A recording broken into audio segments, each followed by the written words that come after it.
अस्सलामु अलैकुम रहमतुल्लाहि व बरकातुहू। वो चीज़ें जिनसे रोज़ा मकरूह हो जाता है, रोज़ा टूटता तो नहीं है लेकिन मकरूह हो जाता है, उसके अंदर कराहत पैदा हो जाती है। वो ध्यान से सुने, मैं आपको बता रहा हूँ। रोज़ा में थूक जमा करके निगलना, रोज़ादार अंदर थूक इकट्ठा कर रहा है और फिर उसको निगल जाना, जानबूझ के काम कर रहा है, समझ रहे हो नहीं, तो ये रोज़े में मकरूह है। लेकिन रोज़ा तो नहीं टूटता लेकिन मकरूह है। तो ऐसे कराहत क्यों पैदा करते हो कि रोज़ा भी ख़राब हो जाए, लेकिन रोज़ा ख़राब हो जाता है। इसी तरीके से बिला उज़्र किसी चीज़ का चबाना, बिला उज़्र किसी चीज़ के चखने और चबाने से रोज़ा में कराहत हो जाती है। बहुत से कोई आदत होती है कि कोई दाना वगैरह लेकर या कोई कपड़ा या कोई धागा तो चबाते रहते हैं, उसकी आदत बन जाती है। तो ये चीज़ें बिल्कुल ख़त्म कर देनी चाहिए। और औरत के बारे में ये है कि अगर औरत सालन बना रही है, खाना बना रही है, तो अगर वो ये देखा जाएगा कि अगर उसका जो शोहर है वो थोड़ा सा बदमिजाज है कि अगर खाने में नमक ज़्यादा हो गया या मिर्च ज़्यादा हो गई तो वो उसके ऊपर क्या है, आफत टूट पड़ेगी। तो औरत के लिए गुंजाइश है कि वो किसी चीज़ को, सालन वगैरह को चख सकती है, ठीक है, शोहर के आने से पहले ये तमाम चीज़ें कर सकती है, उसके लिए गुंजाइश है। इसी तरीके से अगर छोटा बच्चा को रोटी चबाकर खिलाने की ज़रूरत पड़ रही है तो रोज़ादार औरत के अलावा वहाँ कोई उस ज़रूरत को पूरा करने वाला नहीं है, ठीक है, तो औरत वो उसे चबाकर दे सकती है। तो ये एक मजबूरियाँ हैं, ठीक है, यहाँ पर ये मकरूह नहीं है। लेकिन ये ख्याल रहे कि चखने चबाने में कोई हिस्सा हलक के नीचे ना उतर पाए, ये ध्यान रखें।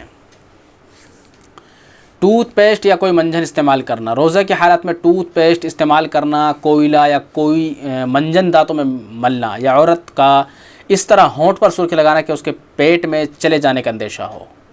तो बहरहाल इन तमाम चीज़ों से परहेज़ करना चाहिए। इन तमाम चीज़ों से मंजन करते हैं तो इससे भी रोज़ा मकरूह हो जाता है, ठीक है। टूथपेस्ट यानी कोलगेट वगैरह करते हैं, सब चीज़ों से रोज़ा क्या है, मकरूह हो जाता है। बेहतर यह है कि अपने सहरी में, खाना खाने के बाद सहरी में कर लें ये काम सारे के सारे, फिर उसके बाद ज़रूरत नहीं पड़ेगी शाम तक। इसी तरीके से बीवी से दिल लगी करना, रोज़ा में बीवी से दिल लगी करना भी मकरूह है, मैंने आपको पहले बताया था, जबकि जिमा इंजाल का खौफ हो, ठीक है। अगर खौफ नहीं है, पहली बात मैंने बताया था आपको कि जो शादीशुदा है वो अपनी औरतों से ही दूर रहें रोज़ा में, ठीक है। कम से कम 1 महीना सब्र कर लो, क्या औरत भी सब्र कर ले, मर्द भी सब्र कर ले, आराम से मोहब्बत के साथ, प्यार मोहब्बत साथ और दिल लगी के साथ रोज़ा रखें। अच्छा जी, रोज़े की हालत में कमज़ोर कर देने वाले काम करना, ये हर ऐसा काम जिससे इस कदर ज़ेब का अंदेशा हो कि बिल्कुल तंगी आ जाए, रोज़ा तोड़ना पड़ जाए, तो ये ऐसा काम भी करना मकरूह है। बहुत ज़्यादा हार्ड काम है, बहुत से बेचारे मज़दूर होते हैं, रोज़ा रखते हैं, उनका काम बहुत ही ज़्यादा हार्ड होता है, ठीक है। पहली बात तो अगर अल्लाह ने थोड़ा सा वो दे रखा है तो अपने छुट्टी कर दे, नहीं तो फिर वो करना पड़ता है। लेकिन रोज़ा किसी भी हाल में न तोड़े, ये बात ध्यान रखें।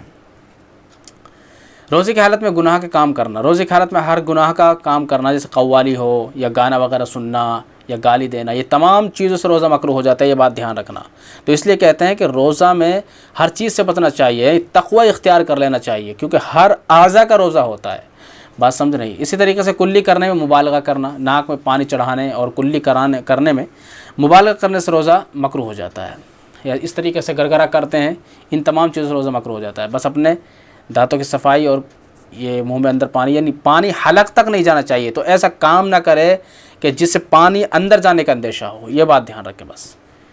मशकूक वक्त तक सहरी को मुअख्खर करना, सहरी में ताख़ीर मुस्तहब है, सहरी में ताख़ीर मुस्तहब है, मगर इतना ताख़ीर करना कि वक्त में शक हो जाए कि यार पता नहीं सहरी का टाइम ख़त्म तो नहीं हो गया है। तो बहुत से कहते हैं कि भाई मैं तो आखिरी वक्त में सहरी करूँगा, ठीक है, अच्छी बात है, लेकिन इतनी ताख़ीर नहीं करनी चाहिए कि बिल्कुल शक पैदा हो जाए कि यार मुझे ऐसा लगता है जैसे अज़ान हो गई हो, ऐसा लगता है मुझे जैसे कि सहरी का टाइम ख़त्म हो गया हो, तो इतनी ताख़ीर नहीं करनी चाहिए। तो ये भी एक मकरूह है।